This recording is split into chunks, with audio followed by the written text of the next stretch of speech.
اتنا سا ہے ادغام بالغنہ. تو ہم اس کو کیسے پڑھیں گے؟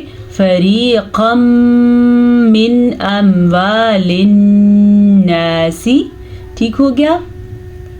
نون ساکن کے بعد اگر حروف حلقی میں سے کوئی حرف آ جائے یا نون تنوین کے بعد تو پھر نون ساکن یا تنوین کو ظاہر کر کے بغیر غننے کے پڑھتے ہیں. تو یہاں پہ ہم نے رکنا نہیں ہے، نہ ہی ہم نے یہاں پہ چھپانے کا کام کرنا ہے نون کو. ہم اس کو پڑھیں گے من اموال الناس. نون کے اوپر غنہ ہو رہا ہے کیونکہ نون پہ شد ہے. نون اور میم دو ایسے حروف ہیں جب بھی ان کے اوپر شد آ جائے تو غننے کی کیفیت پیدا ہوتی ہے. بالاسم وانتم تعلمون. بالاسم سا کو نرمی سے پڑھیں اور میم کے نیچے زیر ہے تو اس کو آپ نے کھینچنے کی غلطی نہیں کرنی. اس کی مقدار کتنی ہے؟ میم زیر می، زیر کی وجہ سے. وانتم تعلمون. نون ساکن کے بعد تا حروف اخفا میں سے ہے تو ہم نون ساکن کو چھپا کے پڑھیں گے، غننے کے ساتھ پڑھیں گے. اسے کہتے ہیں اخفا کا قاعدہ. وَأَنْتُمْ تَعْلَمُونَ. ٹھیک ہو گیا. يَسْأَلُونَكَ عَنِ الْأَهِلَّةِ. يَسْأَلُونَكَ. اچھا جی، یہ واو مدہ ہے لیکن نون اور کاف ان کے اوپر صرف اور زبر ہے، حمزہ پہ بھی زبر ہے تو ان کو ہم بالکل بھی کھینچ کے نہیں پڑھیں گے. ان کی مقدار کتنی ہوگی؟ يَسْأَلُونَكَ. ٹھیک ہے. یہ جو میں آپ کو رک رک کے پڑھا رہی ہوں سکھانے کے لیے. کیا پڑھیں گے ہم اس کو؟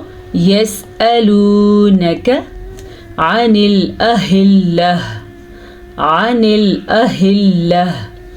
تو وقف کی کنڈیشن میں ہوتا ہے، ادھر وقف کرنا جائز ہے تو ہم یہاں پہ رکیں گے. یاد رکھیں جب بھی تو پہ رکیں گے تو گول تا پہ رکیں گے، وقف کریں گے تو گول تا ہا بن جائے گی، صرف گول تا. ٹھیک ہے. سیدھی تا جو ہوتی ہے یہ والی یہ نہیں ہا بن سکتی، یہ تا ہی رہتی ہے. عن الأهلة قل هي مواقيت للناس والحج.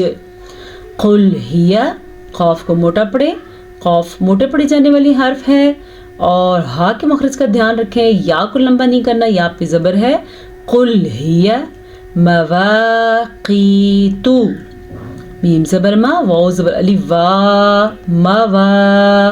قاف زیر یاقی، مواقی. تا پشتو مواقیت. ٹھیک ہو گیا. للناس والحج. پھر سے سنیں، نون کے اوپر شد ہے تو نون پہ غنہ کرنا ضروری ہے. للناس والحج. کلکلے کے حرف پہ ہم رک رہے ہیں تو ہمیں اسپیشل یہاں پہ جھٹکا دینا پڑے گا تاکہ اچھا سا کلکلہ ادا ہو جائے کیونکہ یہاں پہ جیم کے پاس شد ہے. کیسے رکیں گے؟ للناس سین زیر سی والحج. وَلَيْسَ الْبِرُّ بِأَن تَأْتُوا الْبُيُوتَ. وَلَيْسَ الْبِرُّ را کو پر پڑے، را کے اوپر پیش ہے اس لیے را پر پڑی جائے گی. بِأَن تَأْتُوا الْبُيُوتَ. نون ساکن کے بعد تا حروف اخفا میں سے ہے تو ہم نے نون ساکن کو چھپے ہوئے غننے کے ساتھ پڑھنا ہے.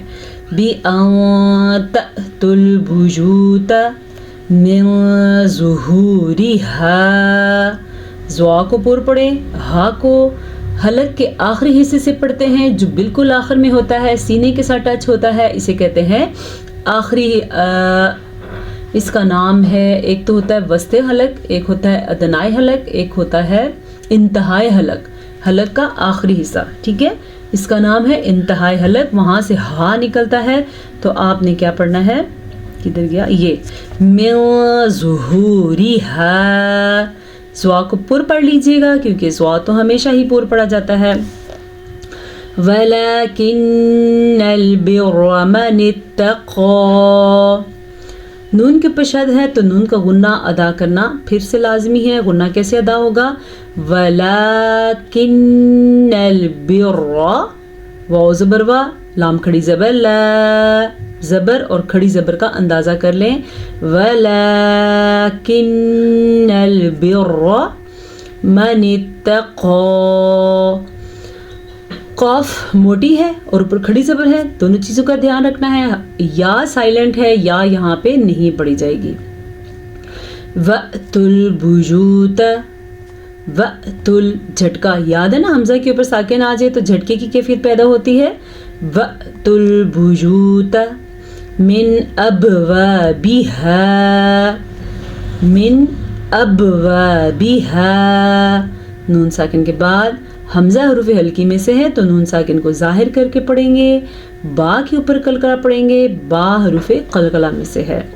ابوابها، صاد پہ رکنا جائز نہیں ہے، تو جب آپ یہاں پہ قرات کرتے ہوئے پڑھیں گے تو یہاں پہ رکنا نہیں ہے آپ نے. واتقوا اللہ، خوف کو پر پڑھیں، لفظ اللہ کو بھی پر پڑھیں کیونکہ لفظ اللہ سے پہلے پیش آ گیا. جب لفظ اللہ سے پیچھے پیش سے زبر ہو تو لفظ اللہ کو پر پڑھتے ہیں. ہم نے اس کو پڑھنا ہے واتقوا اللہ لعلکم تفلحون، واتقوا اللہ لعلکم تفلحون.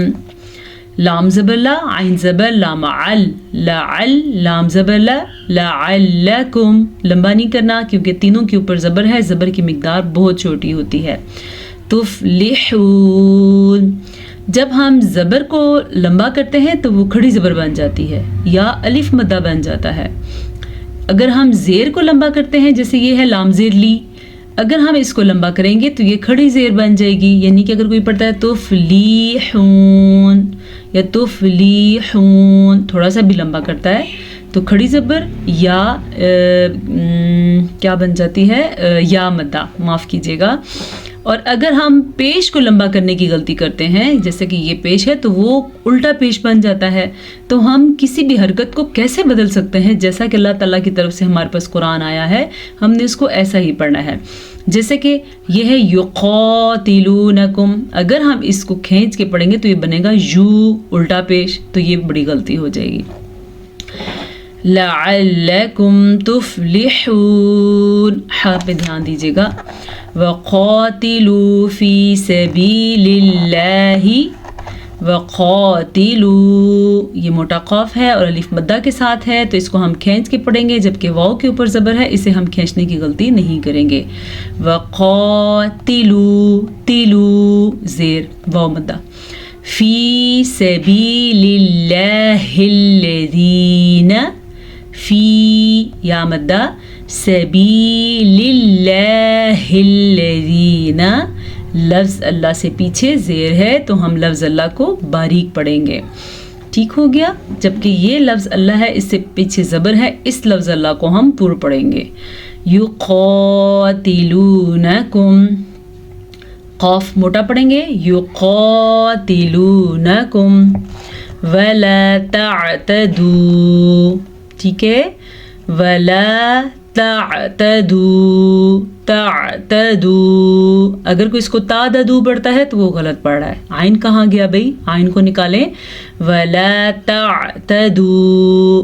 اب بعض لوگ ایسا پڑھیں گے، مجھے پتہ ہے، مطلب میرے اسٹوڈنٹس ایسا کرتے ہیں، تعتدوا پڑھ دیں گے، ہم حمزہ بنا دیں گے، یہ بھی ٹھیک نہیں ہے. آپ نے کیا پڑھنا ہے؟ ولا تعتدوا. ان اللہ، نون کے اوپر شد ہے اور شد پہ غنہ لازمی ہے تو ہم غنہ کریں گے اور اللہ کے نام کو پر پڑھیں گے. ان اللہ لا يحب المعتدین، ان اللہ لا يحب المعتدین. 3 آیات ہم نے پڑھ لی ہیں اور یہ کافی ہیں. بس اچھا سیکھنا بہت ضروری ہے، صرف آگے دوڑنا ضروری نہیں ہے. اگر آپ کو ایک پارہ بھی اچھے طریقے سے پڑھنا آ گیا تو آپ کو پورا قرآن مجید اچھے طریقے سے پڑھنا آ جائے گا. تو چلیں اس سبق کو ہم قرات کے ساتھ پڑھتے ہیں. اعوذ باللہ من الشیطان الرجیم، بسم اللہ الرحمن الرحیم. ولا تأكلوا أموالكم بينكم بالباطل وتدلوا بها إلى الحكام الكامل تأكلوا فريقا من أموال الناس بالإثم وأنتم تعلمون يسألونك عن الأهلة قل هي مواقيت للناس والحج وليس البر بأن تأتوا البيوت من ظهورها ولكن البر من اتقى وأتوا البيوت من أبوابها واتقوا الله لعلكم تفلحون وقاتلوا في سبيل الله الذين يقاتلونكم ولا تعتدوا إن الله لا يحب المعتدين صدق الله